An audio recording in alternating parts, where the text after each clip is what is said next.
Tijani Babangida is finally in a football, and I'm not even going to lie. The first thing that caught my attention was that 102 speed and 103 acceleration. Those numbers are ridiculous, but the question is Babangida actually a good winger, or did Konami just give him crazy pace and call it a day? Let's break him down. First, we have to talk about the obvious.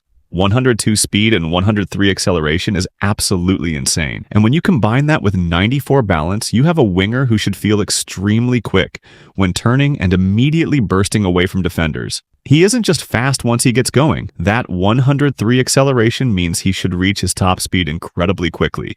And then Konami gave him acceleration burst. That makes perfect sense.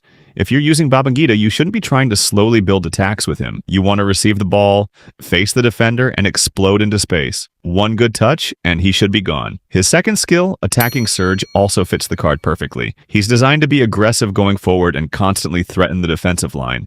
But here's where we need to be realistic. Speed isn't everything. Babangida has 88 ball control, 89 dribbling, and 83 tight possession. These aren't bad numbers, but they're nowhere near the level of the best dribblers in the game. So don't expect him to feel like Messi or Neymar when you're controlling the ball.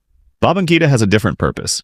He's the guy you use when you want to destroy space. If your opponent pushes their defensive line forward, that's when this card becomes dangerous. Get the ball to him and attack the space behind the fullback. With 103 acceleration, he should be able to create separation very quickly. But if your opponent sits deep and gives you absolutely no space, things become more difficult. And that's probably the biggest weakness of the card. Now let's talk about his finishing. 79. Yeah, that's not good. For a winger who is going to get into attacking positions regularly, 79 finishing is definitely something you have to worry about.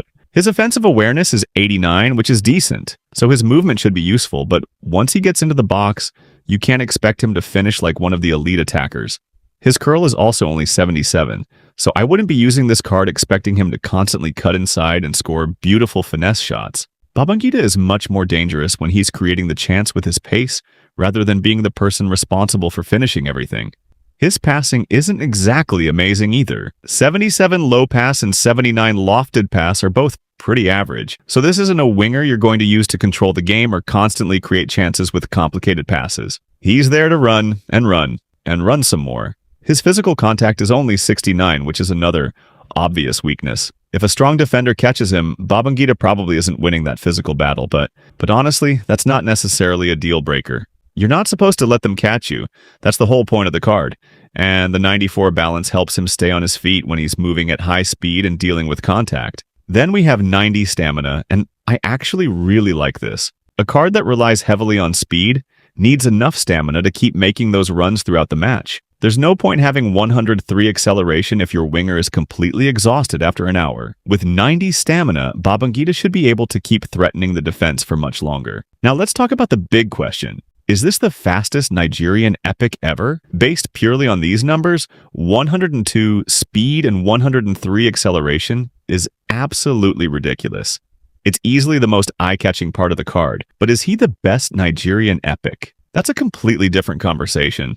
I wouldn't say that yet, because while the pace is insane, his finishing, passing, and tight possession aren't at the same level as the elite attacking cards. Babangida is more of a specialist. If you want a winger who can stretch the pitch, destroy a high defensive line, and punish your opponent for leaving space behind their defense, this card could be terrifying.